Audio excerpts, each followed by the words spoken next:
Cela faisait des années que je n'avais pas pris le bus de nuit. Pourtant, ce soir-là, une réunion de dernière minute dans la ville voisine m'avait forcé à changer mes plans. Le trajet promettait d'être long et morne, comme toujours. Lorsque je suis monté à bord, un vent froid s'est engouffré dans le véhicule et j'ai rapidement cherché un siège près de la fenêtre, espérant m'endormir ou, au moins, trouver un peu de calme. L'intérieur du bus était faiblement éclairé, projetant des ombres étranges sur les visages fatigués des autres passagers. Certains somnolaient déjà, leur tête vacillant au rythme des chaos de la route, tandis que d'autres regardaient distraitement leur téléphone. Une fine couche de buée s'était formée sur les vitres, rendant l'extérieur flou, presque irréel. Le seul son constant était celui du moteur, vrombissant doucement, et le chuchotement lointain des pneus contre l'asphalte mouillé.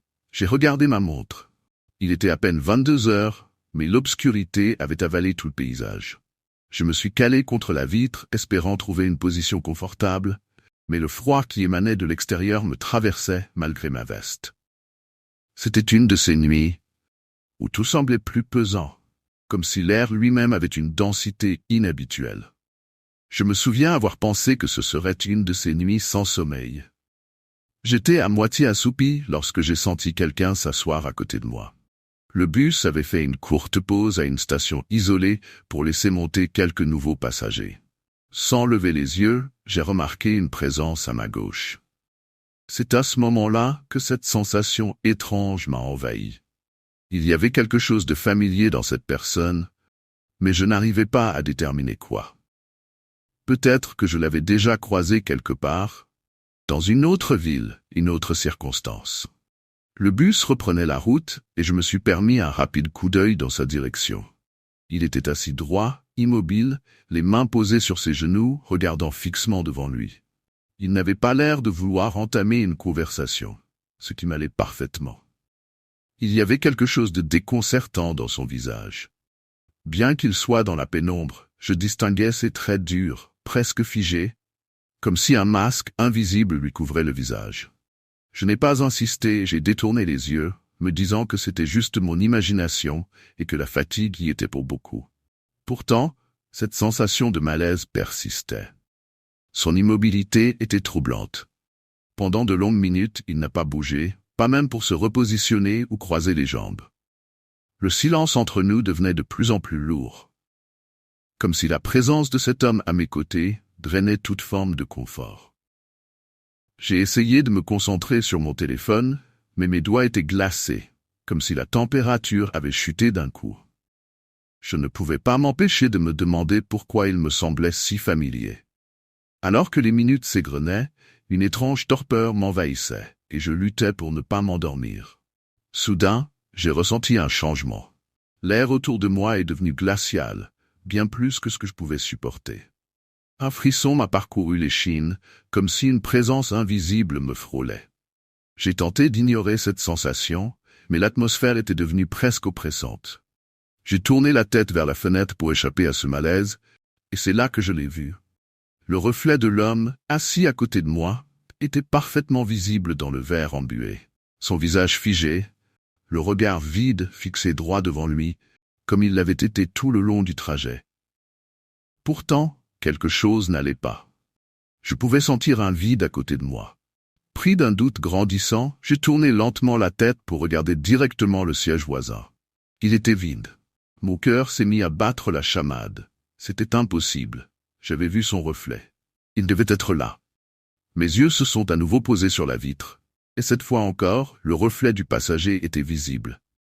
Mais quand je me retournai vers le siège, rien. Un vide glacial s'étendait là où il aurait dû se trouver. Le cœur battant à tout rompre, je me suis reculé contre mon siège, incapable de détacher mes yeux de cet espace vide. Je n'arrivais pas à comprendre ce qui se passait. Comment pouvait-il y avoir un reflet sans personne à côté de moi? Mes mains tremblaient et la sueur froide coulait dans mon dos. La température autour de moi continuait de baisser et l'air semblait s'épaissir, comme si quelque chose d'invisible était là, oppressant et menaçant. Je devais savoir.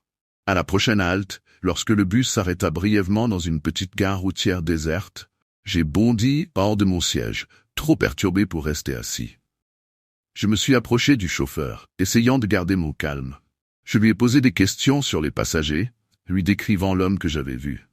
Le chauffeur m'a jeté un regard étrange, presque effrayé. « C'est impossible », a-t-il murmuré. « Il y a 3 semaines, un accident est arrivé sur ce trajet. Un homme est mort, assis exactement à la place à côté de vous. Mes jambes se sont dérobées sous moi. Je ne pouvais pas y croire. Le chauffeur m'a raconté que le bus avait dérapé sous la pluie, causant un accident fatal. Ce passager, celui que je décrivais, était décédé sur le coup, assis dans ce même siège. La nouvelle avait fait le tour de la ville, mais je n'en avais jamais entendu parler, trop concentré sur mon quotidien pour prêter attention à ce genre de tragédie. Une vague de terreur m'a submergé. Tout s'imbriquait, la sensation glaciale, la présence immobile, et surtout, ce reflet persistant dans la vitre. J'étais assis à côté de quelqu'un qui n'était plus vivant. Après avoir entendu cette révélation, je suis retourné à mon siège, mais la sensation de normalité avait disparu. Chaque pas que je faisais me semblait plus lourd, comme si l'air lui-même luttait contre moi. Je me suis assis, le cœur battant encore plus fort, incapable de détacher mes yeux du siège à côté de moi, maintenant vide, mais chargé d'une présence que je ne pouvais plus ignorer. Le reste du trajet fut un cauchemar éveillé. Même si je savais que personne n'était physiquement là, je sentais quelque chose à côté de moi. Parfois, une pression légère sur le siège, comme si quelqu'un s'y repositionnait, ou un souffle glacial contre ma nuque me forçait à jeter des coups d'œil rapides dans cette direction. Mais toujours sans oser regarder le reflet dans la fenêtre. J'étais pris au piège, incapable de trouver une explication rationnelle à ce qui se passait, mais absolument certain que je n'étais pas seul. Lorsque le bus est enfin arrivé à destination, je me suis précipité dehors sans regarder en arrière. La présence avait disparu dès que j'avais franchi la porte, mais la peur, elle, s'était installée pour de bon. Ce trajet resterait gravé dans ma mémoire. Une cicatrice invisible que je porterai à jamais. Depuis ce jour, chaque fois que je prends un bus ou même passe devant un reflet, je me surprends à vérifier si je suis vraiment seul. Et parfois, dans le silence de la nuit, je me demande si cette présence ne me suit pas, attendant, tapis dans l'ombre, prêt à réapparaître là où je m'y attends le moins. Je monte dans le bus, épuisé. C'est la fin d'une longue journée de travail, mes pieds me font mal et ma tête est lourde. Il est tard, bien plus tard que d'habitude, mais j'ai dû rester au bureau pour terminer un projet. La ville est plongée dans l'obscurité. Les rues sont presque désertes, seulement éclairées par les lampadaires faiblement vacillants. Il fait froid et l'air humide me mord la peau, tandis que j'attends que la porte du bus s'ouvre. Le chauffeur ne dit pas un mot. Il me regarde à peine. Ce silence me met mal à l'aise, mais je ne dis rien. Après tout, à cette heure, qui aurait envie de discuter?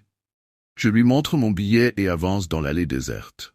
Il n'y a personne d'autre dans le bus, ce qui est étrange. Même à cette heure, il y a toujours quelques âmes perdues comme moi qui cherchent à rentrer chez elles. Mais pas ce soir. Ce soir, je suis seul. Je m'installe près de la fenêtre. Le siège est un peu rigide, mais peu importe. Tout ce que je veux, c'est arriver chez moi, me débarrasser de mes vêtements, m'enrouler dans une couverture et ne plus penser à rien. La fatigue pèse lourdement sur mes paupières, et je regarde distraitement la ville défiler à travers la vitre. Les lumières des bâtiments et des magasins s'estompent rapidement, remplacées par des rues sombres et silencieuses. Le bruit monotone du moteur et le grincement léger des roues sur la route me bercent presque. Mais quelque chose me dérange. Il y a ce silence inhabituel, comme si le bus lui-même avalait les sons. Aucun bip des arrêts n'a retenti, aucun passager n'est monté. Pourtant, je suis dans ce bus depuis plusieurs minutes maintenant. Je commence à m'agiter sur mon siège. Quelque chose ne va pas. Le bus roule depuis un moment déjà, et pourtant, je n'ai vu aucun arrêt. Habituellement, il s'arrête toutes les quelques minutes. Mais là, rien. La ville semble s'être effacée derrière moi. Les immeubles ont laissé place à des routes sombres et désertes, entourées d'arbres qui se dressent comme des ombres menaçantes. Je ne reconnais plus l'endroit. Je jette un coup d'œil vers le chauffeur. Toujours silencieux, immobile, il fixe la route devant lui sans même un regard vers les rétroviseurs. Une tension étrange s'installe dans l'air. Mon instinct me dit que je devrais lui parler, demander où il va, mais une part de moi hésite. Peut-être que je me fais des idées, peut-être que je suis trop fatigué pour penser clairement. Pourtant, mon cœur bat plus vite. Le silence dans le bus devient oppressant, presque palpable. Je scrute l'extérieur, espérant voir un panneau, un indice, quelque chose qui me rassure. Mais tout ce que je vois, ce sont des routes vides, éclairées uniquement par les phares du bus. Pas une seule âme à l'horizon.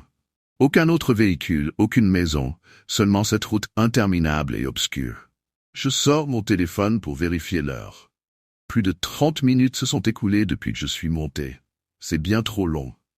Mon trajet habituel ne prend jamais autant de temps. Je vérifie ma localisation, mais le GPS ne semble pas fonctionner. Je n'ai même pas de réseau. C'est là que je commence vraiment à m'inquiéter. L'inquiétude se transforme en angoisse. Cela fait trop longtemps, et le bus continue de rouler dans cette obscurité oppressante, comme si nous étions en plein milieu de nulle part. Je décide qu'il est temps de parler au chauffeur. Il doit y avoir une explication logique à tout cela. Je me lève, mes jambes un peu tremblantes, et avance dans l'allée. Le bus semble étrangement long, plus que d'habitude, et chaque pas que je fais résonne dans le silence pesant.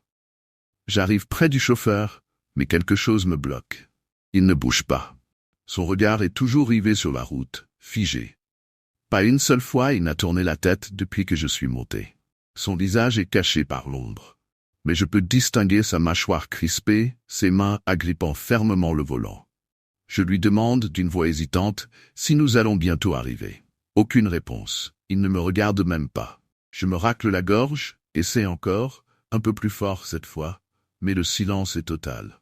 Pas un mot, pas un geste. C'est là que je remarque quelque chose d'encore plus troublant. Ses mains, elles ne bougent pas. Le volant ne tourne pas. Pourtant, le bus continue d'avancer sans le moindre à-coup, comme s'il était guidé par une force invisible. Mon cœur s'emballe.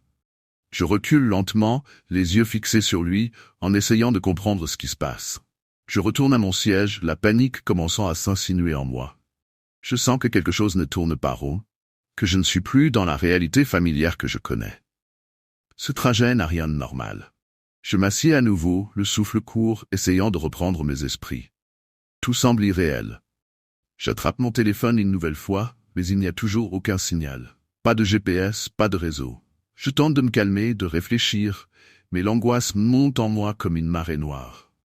Je me tourne vers les fenêtres, les portes et les vitres. Je pourrais les ouvrir, crier à l'aide. Pourtant, quand j'essaie de baisser la vitre, elle ne bouge pas. Rien ne répond, comme si le bus entier était verrouillé de l'intérieur.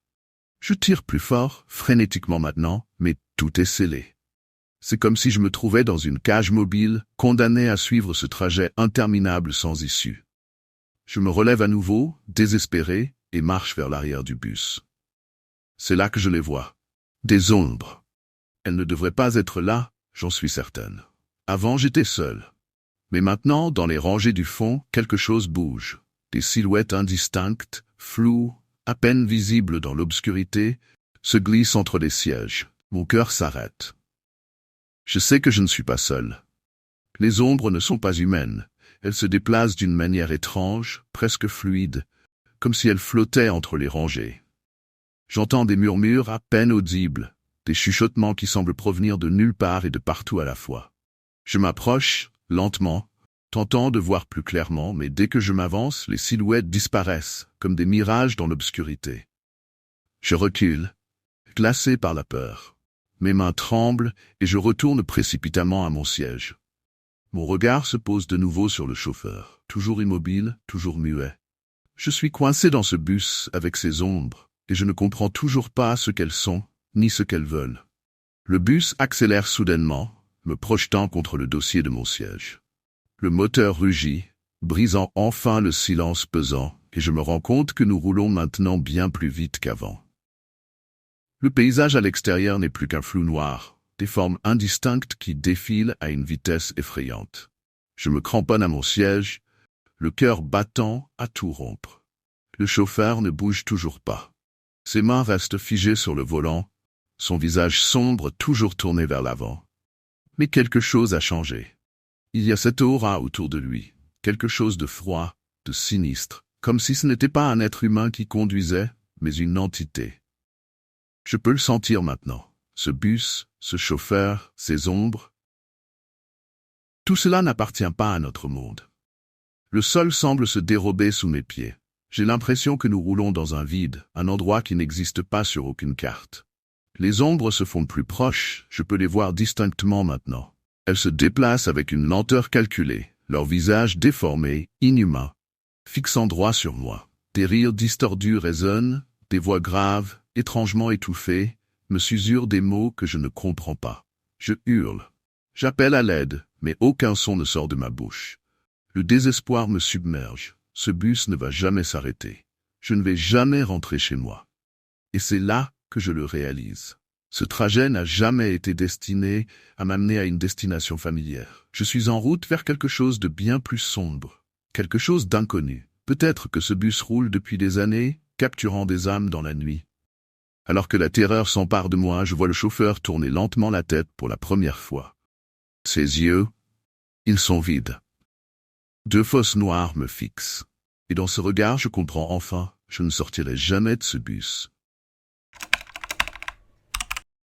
Nous étions 4, assis à l'arrière du bus, fatigués mais excités par notre escapade prévue pour le week-end. C'était censé être un simple voyage vers un village perdu au fond du pays, une façon de nous déconnecter du quotidien, de fuir la ville bruyante. Le paysage avait commencé de manière banale. Des champs, des collines verdoyantes, quelques fermes dispersées. Le genre de décor typique que l'on voit quand on quitte la civilisation. Nous rions, bavardions, écoutions de la musique. Tout semblait normal. Puis, après environ 2 heures de route, j'ai remarqué quelque chose de bizarre. Au début, c'était juste un détail, une vieille station-service délabrée que je jurais avoir déjà vue. Mais je me suis dit que c'était impossible, que ce n'était que mon esprit fatigué qui jouait des tours. Pourtant, une demi-heure plus tard, cette même station est réapparue. Exactement au même endroit. Même cabane en bois, même pompe à essence rouillée et le même panneau effacé par le temps. Je n'ai rien dit sur le moment. Peut-être que nous avions fait un détour. Peut-être qu'il y avait une route en boucle, pensais-je. Mais lorsque j'ai aperçu pour la 3e fois cette satanée station, j'ai compris que quelque chose clochait. J'ai regardé autour de moi, cherchant un indice de ce qui se passait. Le soleil, qui commençait à se coucher, semblait figé à l'horizon, teintant le ciel d'une lumière orange inquiétante. Et ce silence.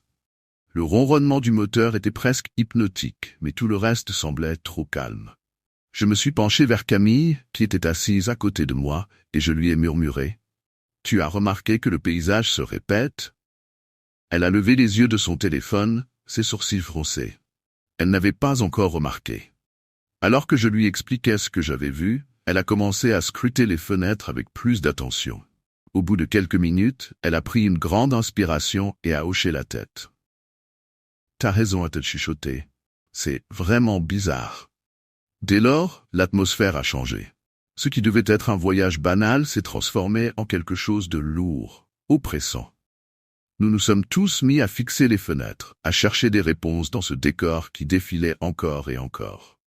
Au fur et à mesure que les heures passaient, l'inquiétude se transforma en panique. Nous avions essayé d'ignorer l'évidence au début, de prétendre que c'était juste une coïncidence ou une erreur du GPS du bus, mais c'était impossible maintenant. Le bus continuait à refaire exactement le même trajet, tournant toujours dans les mêmes virages, passant par les mêmes arbres, la même station-service en ruine. Rien ne changeait. Rien. Camille et moi avons essayé de parler avec les autres passagers, mais ils n'avaient pas l'air de remarquer quoi que ce soit d'étrange. Certains dormaient profondément, la tête appuyée contre les vitres. D'autres, absorbés dans leur téléphone, ne levaient même pas les yeux. Un vieil homme, juste devant nous, lisait un journal avec un visage impassible, comme si de rien n'était. C'était comme si nous étions les seuls à voir ce qui se passait. « Tu crois que c'est un genre de blague ?» ai-je murmuré à Camille. « Peut-être qu'on fait partie d'un de ces trucs bizarres qu'on voit à la télé ?» Elle n'a pas répondu, son regard fixé sur l'allée centrale du bus. À cet instant, elle m'a tiré par la manche, ses yeux écarquillés. Le chauffeur, m'a-t-elle dit. Il n'a pas bougé depuis qu'on est monté. Pas une seule fois. J'ai jeté un coup d'œil à l'avant du bus. C'était vrai. Le chauffeur, un homme d'une quarantaine d'années, restait là, raide comme une statue, les mains crispées sur le volant. Il regardait droit devant lui, les yeux vides, fixant la route sans la voir. On aurait dit un automate. Le bus continuait à rouler, mais il semblait n'avoir aucune réaction au virage ou à la route qui défilait. Il doit être fatigué, non? Ai-je suggéré, plus pour me rassurer qu'autre chose. Mais au fond de moi, je savais que quelque chose n'allait vraiment pas. Je me suis levé pour m'approcher de lui, tandis que mes amis, à l'arrière, me suivaient du regard. Je lui ai parlé timidement d'abord, puis plus fort. « Monsieur?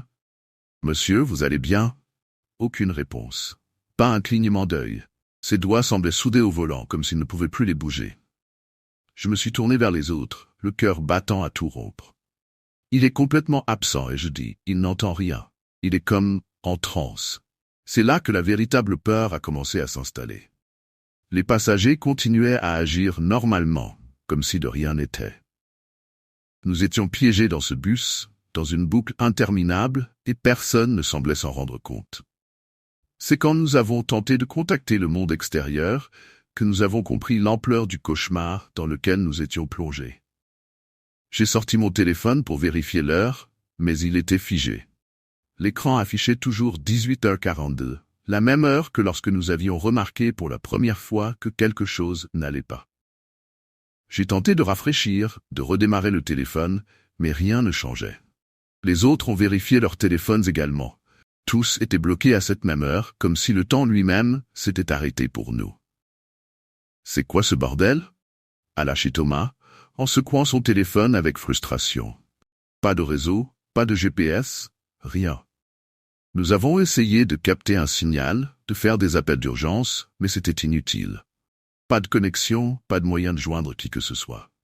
Nous étions coupés du reste du monde. Camille, assise à côté de moi, appuyait frénétiquement sur son écran, mais chaque tentative échouait. Tout semblait comme mort. En regardant par la fenêtre, j'ai senti un frisson me parcourir l'échine. Le bus passait à nouveau devant une petite ville, ou plutôt un village. Les rues étaient désertes et quelque chose clochait. Les voitures étaient garées, les lumières des maisons allumées, mais aucune âme ne bougeait. Pas un passant, pas un bruit. Nous avons tous commencé à agiter les bras, à frapper contre les vitres, criant pour attirer l'attention de quelqu'un dehors. Mais rien. Personne ne nous voyait. Les passagers autour de nous étaient toujours aussi indifférents. Une femme au milieu du bus nous a regardés brièvement, ses yeux fatigués, avant de détourner le regard comme si nous étions invisibles. C'était absurde, irréel. Nous étions là, mais nous n'existions pas pour le monde extérieur. « Ils ne peuvent pas nous voir », ai-je murmuré, la voix tremblante. Camille m'a regardé, effarée, ses mains tremblant légèrement. « Qu'est-ce que ça veut dire ? Ils ne peuvent pas nous voir. On est où, bordel ?» C'est à ce moment-là que le désespoir a commencé à nous envahir. Nous étions pris au piège dans ce bus maudit, roulant sans fin sur une route qui ne menait nulle part. Le monde extérieur était là, à portée de vue, mais nous étions séparés par une barrière invisible, comme si nous avions cessé d'exister pour ceux qui se trouvaient de l'autre côté. La tension était palpable dans le bus. Le silence s'était installé, lourd et oppressant, alors que nous réalisions l'ampleur de notre situation. Les visages de mes amis étaient marbrés d'inquiétude et de confusion. Nous étions tous assis, incapables de comprendre comment un simple voyage s'était transformé en ce cauchemar surréaliste. Après de longues minutes d'une angoisse grandissante, j'ai décidé qu'il était temps d'agir. Nous ne pouvions pas rester ici à nous tourner les pouces. Je me suis levé à nouveau, le cœur battant, et j'ai avancé vers l'avant du bus, déterminé à essayer de réveiller le chauffeur. Camille m'a suivi, et bientôt, Thomas et Emma nous ont rejoints, leurs visages tendus. « Écoutez » a commencé Thomas d'une voix ferme, « nous devons le sortir de ce transe. Si on ne fait rien, nous allons rester coincés ici indéfiniment. » Le chauffeur ne bougeait toujours pas, ses yeux rivés sur la route. J'ai frappé doucement sur le dossier de son siège, puis plus fort, le suppliant de nous entendre. « Monsieur, s'il vous plaît, réveillez-vous, vous devez nous aider. » Aucune réponse. Il était comme un automate, imperméable à notre détresse. À ce moment-là, j'ai eu une idée. Je me suis tourné vers mes amis, ma voix tremblante d'urgence. Peut-être qu'on devrait essayer de le secouer. Nous avons tous commencé à le secouer, nos mains sur ses épaules, à crier son nom, à le secouer encore plus fort. Puis, d'un coup, le bus a violemment heurté quelque chose sur la route. Nous avons tous été projetés en avant, et j'ai vu, à travers la vitre, une silhouette passer, quelque chose de flou et d'inhabituel. Mon cœur s'est arrêté une seconde. C'était une femme, vêtue d'une robe blanche, avec un visage pâle, qui semblait nous regarder avec des yeux vides. Le bus a freiné brutalement, et le chauffeur a enfin réagi, tournant lentement la tête vers nous, l'air désorienté. Ses yeux étaient creux, comme s'il revenait d'un long sommeil. « Que se passe-t-il » a-t-il murmuré, sa voix brisée. Nous étions tous soulagés, mais la peur ne nous avait pas encore lâchés. « Vous devez nous sortir d'ici » a crié Camille. Nous sommes coincés dans une boucle. Il nous a regardés, l'air perdu, puis a tourné son regard vers la route devant lui. La silhouette de la femme n'était plus là. À la place, le paysage semblait s'assombrir, comme si un orage approchait. Le chauffeur a commencé à murmurer des choses incompréhensibles, et sa main a glissé sur le volant, comme s'il était à nouveau sur le point de sombrer dans une transe. « Non, non » a hurlé Thomas. « Ne retombe pas dans ça. Fais quelque chose. » Nous étions pris dans un cercle infernal. À ce moment précis, nous avons compris que, même si nous avions réussi à réveiller le chauffeur, notre lutte était loin d'être terminée.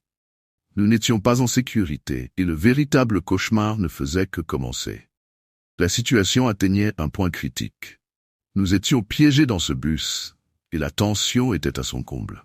Le chauffeur, bien que maintenant conscient, semblait toujours incapable de sortir de ce cycle infernal. Il continuait à murmurer des phrases incohérentes, comme s'il essayait de se souvenir de quelque chose, mais rien ne semblait lui revenir.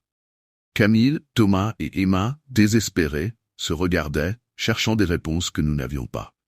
Soudain, un cri perça le silence. C'était une passagère qui avait enfin pris conscience de l'angoisse ambiante. Elle se leva, tremblante, et se mit à crier.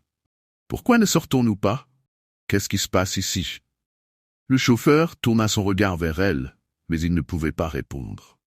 Au lieu de cela, la femme s'est mise à frapper la vitre du bus avec une frénésie croissante, hurlant à plein poumon pour attirer l'attention de qui que ce soit à l'extérieur.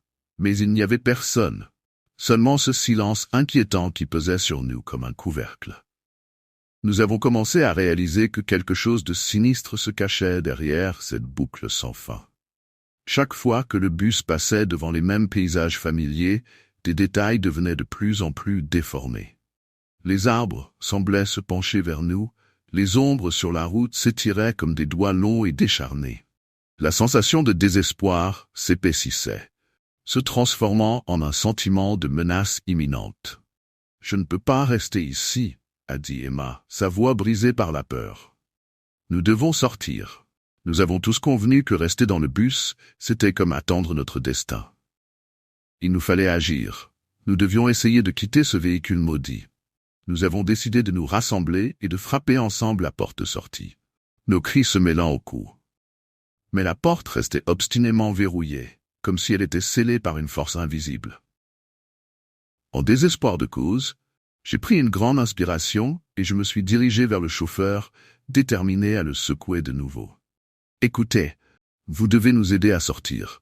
Faites quelque chose, n'importe quoi. » Il tourna lentement la tête vers moi, ses yeux reflétant une lueur de lucidité qui avait disparu. « Je ne peux pas. Ils ne nous laisseront pas partir, » murmura-t-il, comme si cela lui brûlait les lèvres. Le ton de sa voix me glaça le sang. « Qui ne nous laissera pas partir ?» À cet instant, les lumières à l'intérieur du bus se mirent à clignoter, plongeant le véhicule dans une obscurité troublante.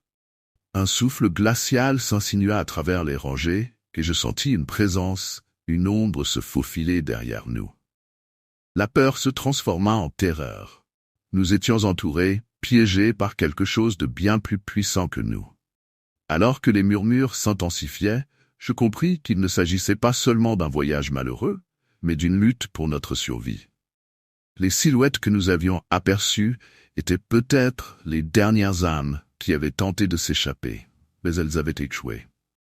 Nous devions trouver un moyen de briser ce cycle avant qu'il ne soit trop tard. J'étais épuisé après une longue journée de travail. Le ciel était sombre et lourd, parsemé de nuages menaçants. Je suis monté dans le bus, à moitié vide, comme d'habitude à cette heure-là. L'odeur de l'air conditionné mélangée à la moquette usée me frappait à chaque respiration. Je me suis installé sur un siège près de la fenêtre, espérant que le trajet serait rapide. Alors que le bus commençait à rouler, je remarquai une silhouette au fond, dans la dernière rangée. C'était une jeune fille. Elle était vêtue de vêtements anciens, sales et décolorés. Ses longs cheveux noirs tombaient en désordre autour de son visage pâle. Ce qui me frappa le plus, c'était son expression. Elle ne bougeait pas d'un pouce, ses yeux fixés droit devant elle, comme si elle était plongée dans un état de transe. Une gêne sourde s'est installée en moi. Je jetais des coups d'œil furtifs dans sa direction, mais chaque fois, je ressentais un frisson glacial me parcourir le dos. L'atmosphère dans le bus devenait de plus en plus oppressante. Les lumières vacillaient légèrement, et le bruit du moteur semblait s'éteindre peu à peu, comme si le monde extérieur était en train de s'effacer. Je me disais que je devais me concentrer sur autre chose, mais il est impossible d'ignorer cette fille. À chaque arrêt, je l'observais, mais elle restait immobile, figée comme une statue. Je pouvais sentir le poids de son regard, même si je n'osais pas croiser ses yeux. Mon cœur battait plus vite, et je commençais à ressentir une étrange angoisse. Qui était-elle? Pourquoi était-elle là, seule dans ce bus désert?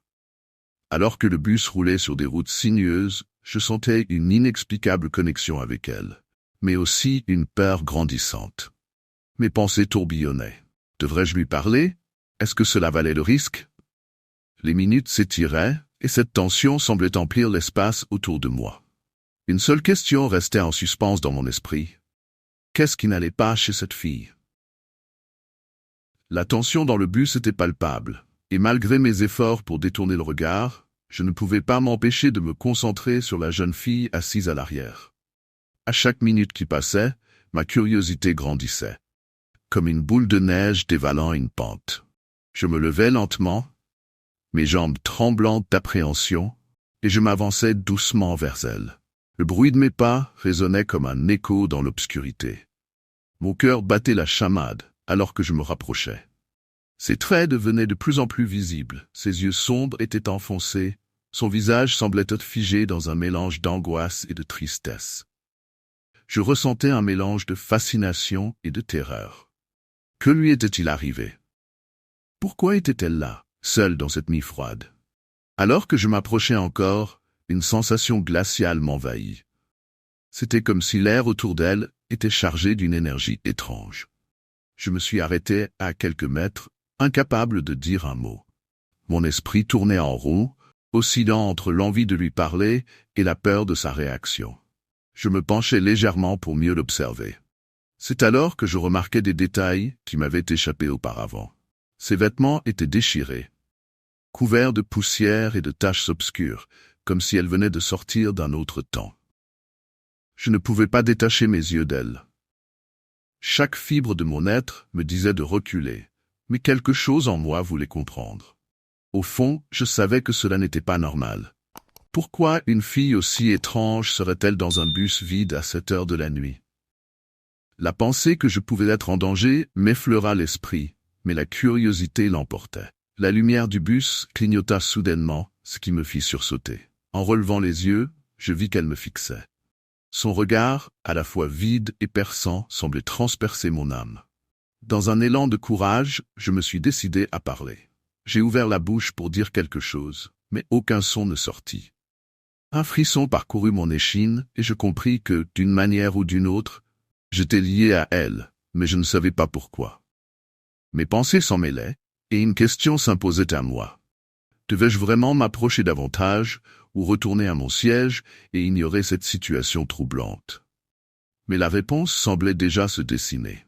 J'étais trop engagé dans ce mystère pour faire demi-tour. Le bus continuait à avancer, mais l'angoisse à l'intérieur de moi ne cessait de croître.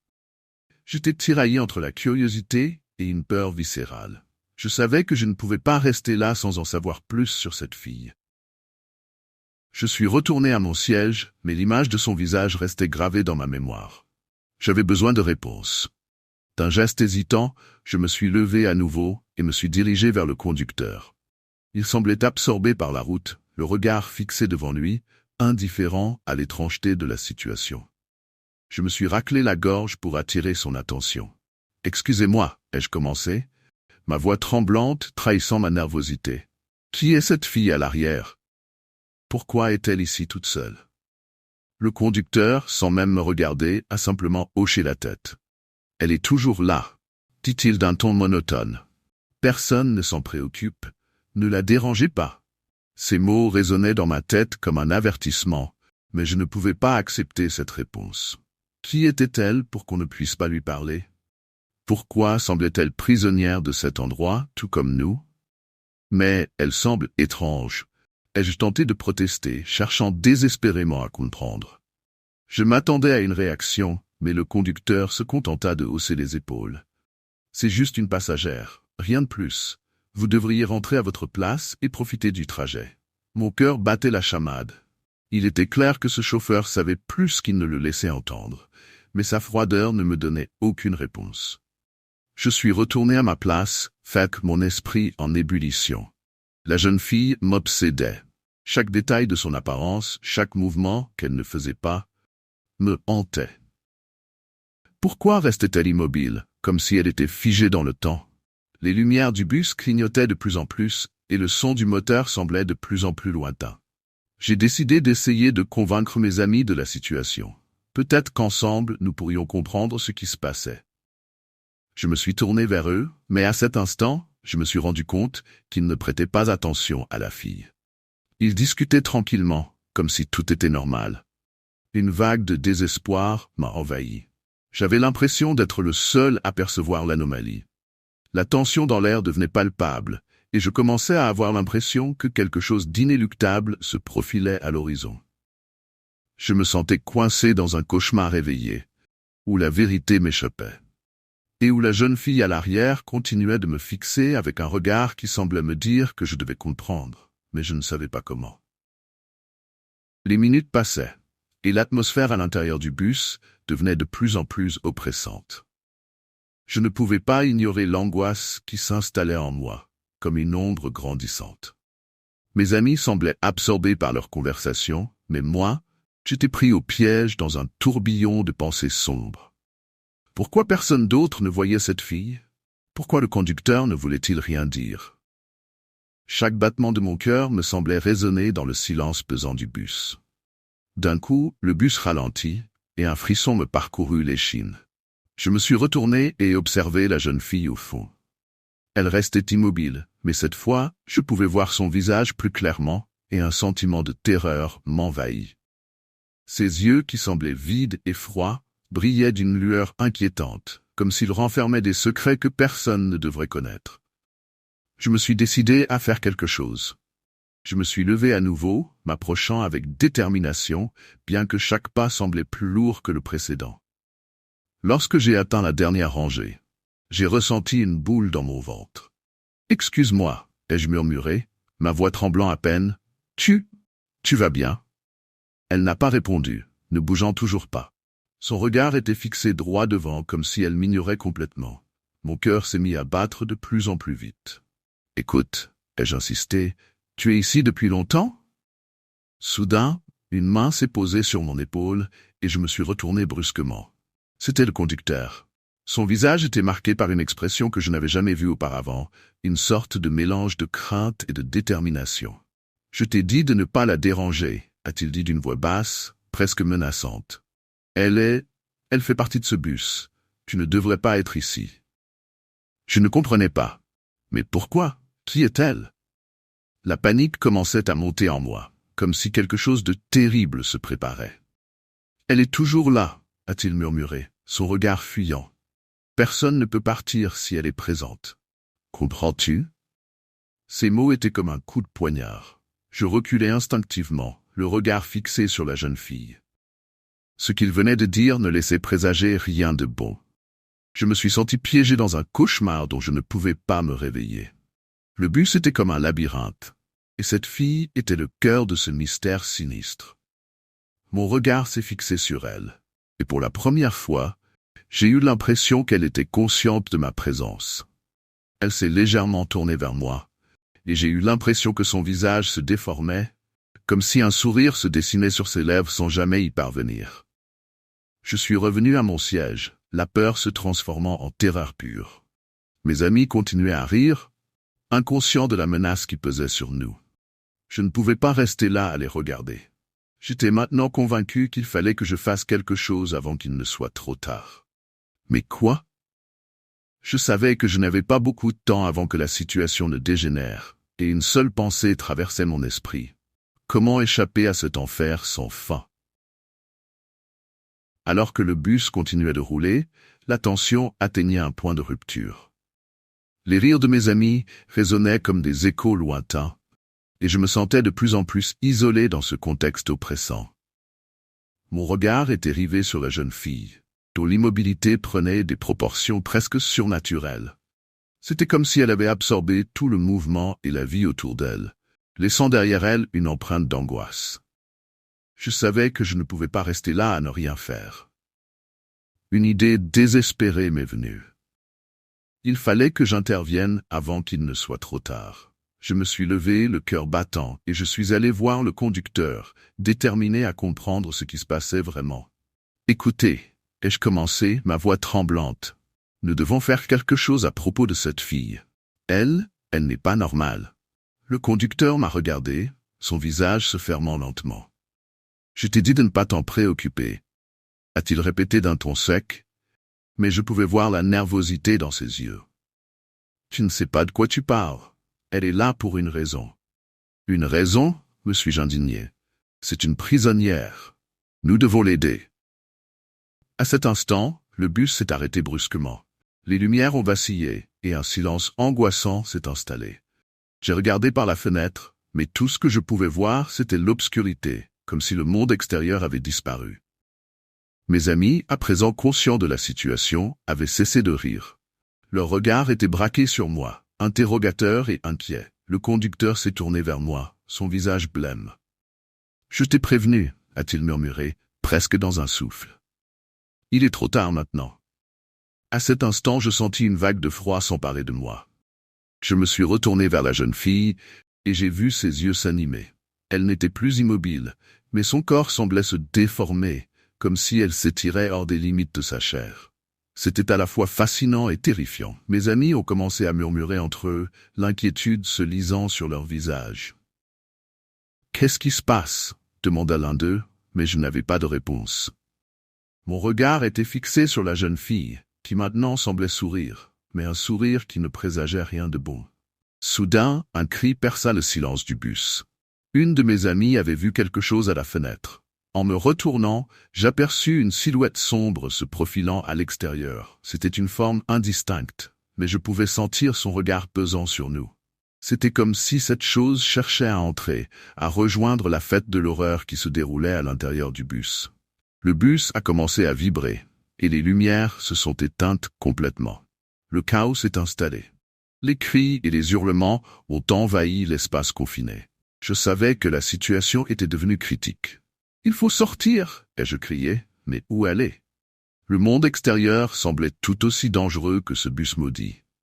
Dans un élan de désespoir, j'ai décidé de retourner à la jeune fille. Peut-être qu'elle avait une réponse, une solution à ce cauchemar. Mais en m'approchant d'elle, je réalisais que j'étais en train de franchir une limite. La porte du bus s'est fermée avec fracas, et une voix grave et caverneuse résonna dans l'air. « Personne ne peut partir. » C'était alors que je compris que nous étions piégés. Non seulement à l'intérieur de ce bus, mais aussi dans un monde qui ne voulait pas nous laisser échapper. Le regard de la jeune fille s'est assombri alors qu'elle murmurait des mots inaudibles. Et je savais que notre seule chance de survie serait de faire face à la vérité. Quelque chose d'effroyable se tramait ici, et nous devions l'affronter, sinon nous deviendrions une partie de son sinistre tableau.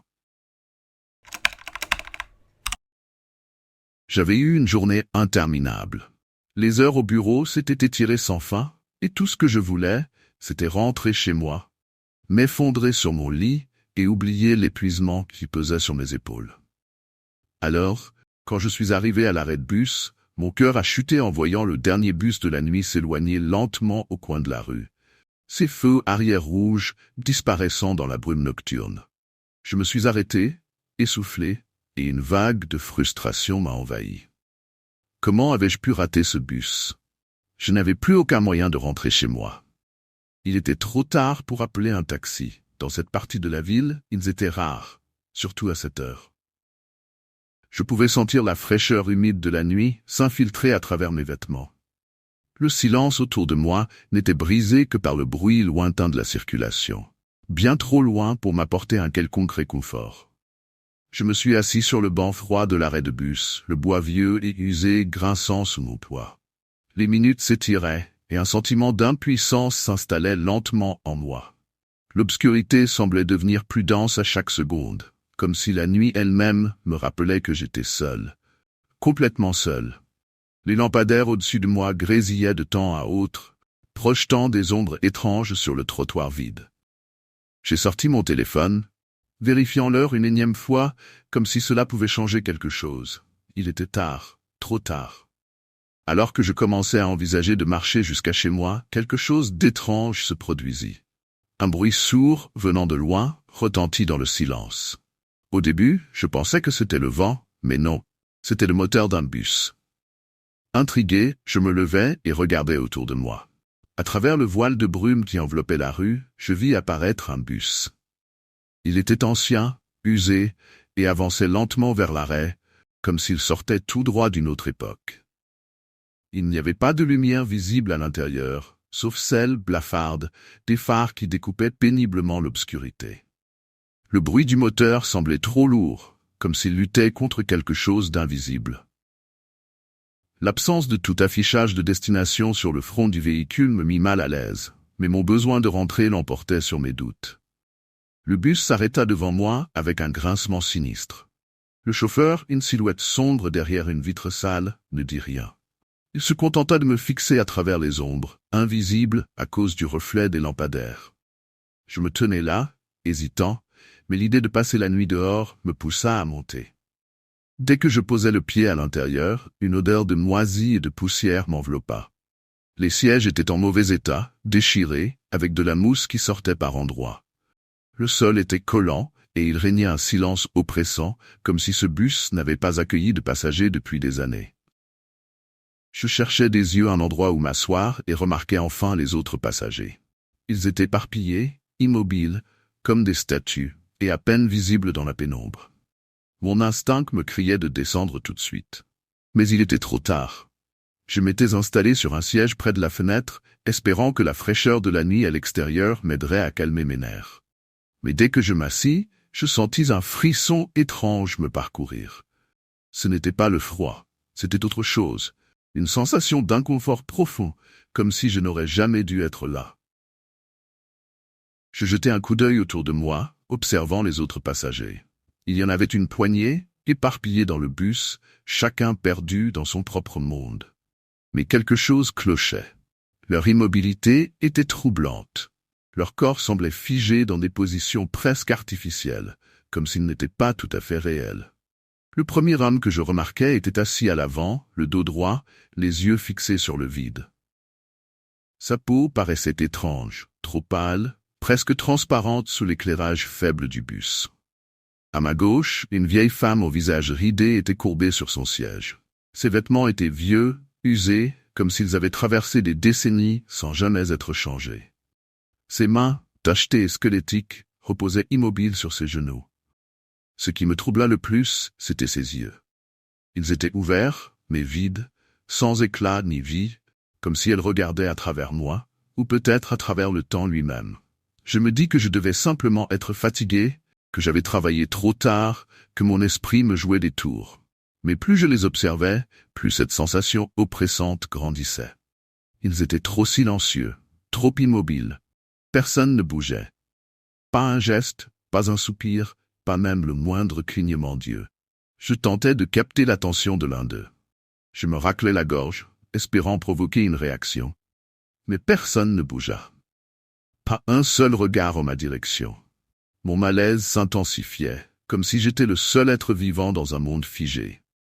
C'était à ce moment que je réalisais que quelque chose n'allait pas du tout avec ces passagers. Ils ne se comportaient pas comme des gens normaux. Je commençais à me demander s'ils étaient encore vivants.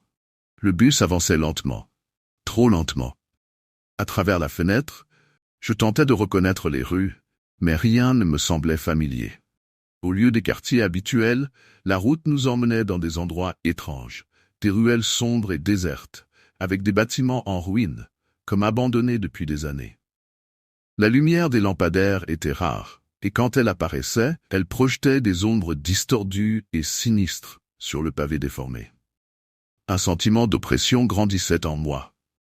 Le temps semblait se distordre. Ce qui devait être un court trajet de quelques minutes semblait interminable. J'avais l'impression que nous roulions depuis des heures, mais il n'y avait pas d'horloge dans le bus pour que je puisse en être sûr. Chaque minute passée à bord me rapprochait d'une peur sourde et viscérale, comme si je m'enfonçais dans quelque chose d'obscur et de dangereux. J'essayais de me calmer, de rationaliser ce que je voyais. Peut-être que j'avais pris un bus de nuit qui faisait un détour inhabituel. Mais pourquoi les rues étaient-elles si désertes? Et pourquoi ce silence de mort régnait-il à bord? Je me levai et décidai de m'approcher du conducteur pour lui poser des questions. Peut-être qu'il y avait eu un malentendu, que ce bus allait simplement prendre un chemin plus long. Mais lorsque je me mis en marche dans l'allée, une sensation de malaise s'intensifia. Le sol collait sous mes chaussures, un bruit visqueux accompagnant chaque pas. Je m'approchai du conducteur et tapai doucement sur la paroi séparant son siège de l'allée. Aucune réaction. Je frappai un peu plus fort. Toujours rien. Il restait là, immobile, ses mains crispées sur le volant, ses yeux fixés droit devant lui. J'avais beau crier, le son semblait être englouti par l'atmosphère lourde du bus. C'est à ce moment-là que je réalisais que je n'étais plus en contrôle de rien. Ce bus n'allait pas où je l'avais espéré. Et pire encore, il ne m'emmènerait probablement jamais là où je voulais aller. Le bus entra soudain dans un long tunnel, un passage si sombre que même les faibles lumières intérieures du véhicule semblaient impuissantes à le percer. La sensation de claustrophobie m'envahit instantanément. Tout autour de moi, les murs du tunnel se resserraient comme si j'étais pris au piège dans les entrailles de quelque chose de vivant. L'air devint lourd, presque irrespirable, et une odeur nauséabonde de pourriture se mit à flotter dans l'habitacle. Les lumières du bus commencèrent à clignoter, projetant des éclairs de lumière sur les passagers. À chaque flash, je vis des choses qui n'étaient pas là quelques instants plus tôt. Les passagers, qui avaient semblé étrangement apathiques jusque-là, avaient changé. Leur peau était maintenant livide, avec des marques de décomposition visibles. Certains avaient les yeux creux, d'autres arboraient des sourires tordus et grotesques, comme figés dans une expression de terreur éternelle. Mon cœur s'emballa et une peur panique s'empara de moi. Je ne pouvais plus respirer, l'air me manquait, et l'envie de hurler monta en moi, incontrôlable. Mais lorsque j'ouvris la bouche, aucun son ne sortit. J'étais paralysé, figé dans ma terreur. Le conducteur, jusque-là impassible, tourna alors lentement la tête vers moi. Un sourire effrayant s'étirant sur son visage. Ses yeux, vides, brillaient d'une lueur malsaine. Je reculai instinctivement, trébuchant sur les sièges, mes jambes lourdes comme du plomb. Le bus ralentit soudainement, et dans un dernier sursaut de courage, je me précipitai vers la porte. Mais elle ne s'ouvrit pas. Elle était fermée. Scellée, comme si elle n'avait jamais été conçue pour permettre à quiconque de sortir. Le bus s'arrêta enfin. Mais dehors, il n'y avait rien. Rien qu'une obscurité totale, palpable, qui semblait absorber tout. Le tunnel n'avait pas de fin. Pas de sortie.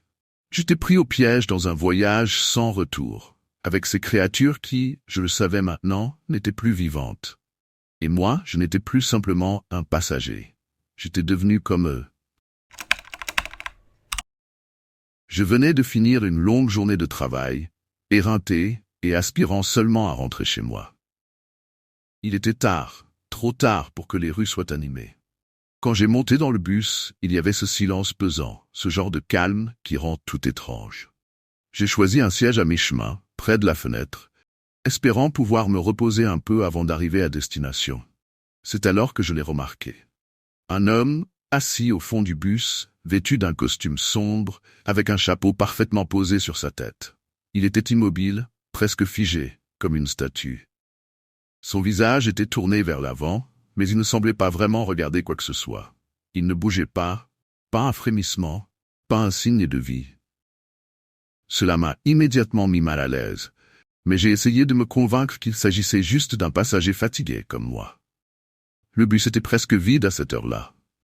Le chauffeur, que je pouvais à peine distinguer à cause de la lumière tamisée, ne semblait pas prêter attention à l'homme. Il conduisait en silence, concentré sur la route. Je me suis installé dans mon siège, essayant de me détendre, mais cette présence étrange me perturbait. Pourquoi n'avait-il pas bougé, ne serait-ce qu'un peu? Les lumières du bus clignotaient doucement, créant une ambiance presque surréaliste. J'ai tenté de détourner mon regard de l'homme, mais quelque chose me poussait à l'observer. Chaque fois que le bus faisait une halte, je m'attendais à le voir se lever ou à tourner la tête dans ma direction. Pourtant, il restait là, immobile comme un fantôme. Les rares passagers qui montaient ou descendaient semblaient l'ignorer complètement, comme s'il n'était qu'une illusion. Leurs yeux ne le voyaient pas. C'était comme si le monde extérieur avait été effacé pour ne laisser place qu'à ce bus et à nous, les invisibles. La tension dans l'air était palpable et je me sentais de plus en plus mal à l'aise. Pourquoi cet homme était-il là, à cette heure tardive? J'ai commencé à imaginer des scénarios. Peut-être qu'il était en route pour un rendez-vous mystérieux ou qu'il fuyait quelque chose. Je me suis demandé si j'étais la seule à ressentir l'étrangeté de la situation. Je voulais parler à quelqu'un, mais qui aurait écouté mes préoccupations sur un homme assis à l'arrière. Les minutes passaient, et je continuais de le fixer furtivement. Chaque fois que je le voyais, un frisson parcourait mon échine. Il était tellement parfait dans sa tenue, impeccable, mais il y avait quelque chose de sinistre dans cette perfection. Une aura de malaise l'entourait, comme s'il était hors de la réalité, quelque chose que l'on ne devrait pas croiser dans un bus à cette heure. Alors que le bus avançait, je commençais à ressentir une anxiété grandissante. Mes yeux restaient rivés sur l'homme et je ne pouvais pas m'empêcher de me demander ce qui se passerait s'il décidait de se lever. Puis, à un moment donné, le bus s'est arrêté à un arrêt isolé, éloigné des lumières de la ville. Je regardais par la fenêtre, nerveuse, mon cœur battant la chamade. Lorsque j'ai tourné à nouveau la tête vers lui, je me suis figé. Il n'était plus là. C'était comme si, d'un instant à l'autre, il s'était évaporé. Le siège à côté de moi était vide, mais le chapeau qu'il portait restait, posé avec soin sur le dossier. Mon cœur a raté un battement. Comment avait-il disparu si soudainement? Je n'avais pas vu un seul mouvement, pas un son. Je me suis levé lentement, poussé par une curiosité mêlée de peur. J'ai saisi le chapeau, le soulevant pour l'examiner. Il était en bon état, presque trop parfait pour un passager d'un bus. À cet instant, le conducteur s'est retourné dans son siège, son regard perçant me dévisageant avec une intensité qui me fit frissonner. « Qu'est-ce qui se passe » ai-je murmuré, la voix tremblante. Je me suis senti comme si le bus entier était en train de retenir son souffle, attendant ma réaction. Le chauffeur a secoué la tête, un air fatigué sur son visage. « Ne vous inquiétez pas pour lui, il fait partie du trajet. » J'étais troublé par sa réponse, mais avant que je puisse demander plus d'explications, le bus a redémarré, me laissant seul avec le chapeau et une angoisse sourde. Qu'est-ce que cela voulait dire? Qui était cet homme? Je pouvais sentir le frisson de la peur grimper le long de ma colonne vertébrale. Je tenais toujours le chapeau dans mes mains, mes doigts serrant le feutre avec une force presque désespérée. Les lumières du bus clignotaient, projetant des ombres qui dansaient autour de moi. J'étais perdu dans mes pensées, essayant de comprendre ce que je venais de vivre. Mon cœur battait la chamade, et la tension dans l'air était palpable. Je me suis tourné vers le conducteur, mon visage marqué par l'inquiétude. Qui était cet homme? Pourquoi ne s'est-il pas levé? Demandai-je, ma voix à peine audible au-dessus du bruit du moteur. Le chauffeur, visiblement habitué à ce genre de questions, m'a regardé avec un mélange de compassion et de lassitude. « Vous n'êtes pas la première à le voir, » dit-il lentement, comme s'il pesait chaque mot. « Il a toujours été là, vous savez. Il monte et descend à chaque fois que le bus fait son trajet, mais personne ne le remarque vraiment. On l'appelle le spectre du bus. Je frissonnais à l'entente de ces mots. Le spectre? Cela sonnait comme une légende urbaine, quelque chose que l'on chuchote pour effrayer les enfants. Mais ici, dans ce bus, cela prenait une forme bien plus réelle. Mais que veut-il? Insistai-je, le stress s'accumulant dans ma poitrine. Le conducteur secoua la tête, un regard sombre dans ses yeux. Personne ne le sait. Certains disent qu'il cherche quelque chose, d'autres pensent qu'il attend quelqu'un. Mais une chose est sûre, ceux qui le voient finissent toujours par oublier ce qu'ils ont vécu. Comme si la peur les effaçait de la mémoire. Je me sentais de plus en plus mal à l'aise. Les mots du conducteur résonnaient en moi, amplifiant ma terreur. Je jetai un coup d'œil au chapeau que je tenais encore, me demandant si je deviendrais la prochaine à perdre le fil de cette réalité troublante. Le bus continua sa route, mais une tension palpable flottait dans l'air. Je tenais toujours le chapeau, mes doigts glissant nerveusement sur le feutre. Chaque minute qui passait me semblait interminable. Les lumières passaient en un flou incessant, et l'angoisse grandissait dans ma poitrine comme une vague déferlante. Enfin, le bus s'est arrêté une nouvelle fois, mais cette fois-ci, je n'ai pas voulu descendre. Je ne pouvais pas quitter cet endroit sans comprendre ce qui se passait. Quand le chauffeur a ouvert la porte, un vent frais a balayé l'intérieur, et j'ai senti un frisson courir le long de ma colonne vertébrale. Je me suis tourné vers lui, déterminé à obtenir des réponses. « Qu'est-ce qui se passe si je ne le laisse pas partir ?» ai-je demandé, ma voix tremblante. Le chauffeur m'a regardé intensément, une lueur de tristesse dans ses yeux. « Il revient toujours, murmura-t-il. Mais si vous gardez son chapeau, cela pourrait avoir des conséquences. » Je me suis figé. Quelles conséquences? Mon esprit était en proie à la panique. Quelles conséquences? Insistai-je, la peur tordant mon estomac. Le conducteur a soupiré, comme s'il hésitait à partager ce qu'il savait. Certains disent que ceux qui gardent un objet de lui finissent par le revoir. D'autres affirment qu'il réclame ce qui lui appartient.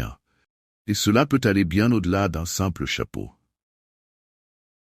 À ces mots, un frisson d'horreur m'a envahi. Je me suis souvenu des histoires que j'avais entendues sur des gens qui disparaissaient ou qui étaient hantés par des ombres du passé. Le bus s'est soudainement rempli de murmures, comme si les esprits des autres passagers s'éveillaient, alarmés par mes questions. « Vous devez choisir », a continué le chauffeur, la voix grave. « Laissez-le partir avec le chapeau ou préparez-vous à affronter ce qui pourrait venir. » Les portes se sont fermées derrière moi, et j'ai réalisé que je n'avais plus d'échappatoire. L'angoisse était à son comble. Je tenais entre mes mains une pièce d'un puzzle dont je ne connaissais pas l'image. Qu'allait-il se passer si je prenais le mauvais choix? Salut tout le monde, j'espère que vous avez kiffé les histoires d'aujourd'hui. Si c'est le cas, pensez à mettre un pouce bleu et à vous abonner à la chaîne pour ne rien manquer. Dites-moi en commentaire quelle histoire vous avez préférée ou ce qui vous a le plus marqué. J'adore savoir ce que vous en pensez. Et avant de partir, n'oubliez pas de jeter un œil aux vidéos qui apparaissent à l'écran. Vous allez sûrement adorer. Merci d'avoir regardé et à la prochaine.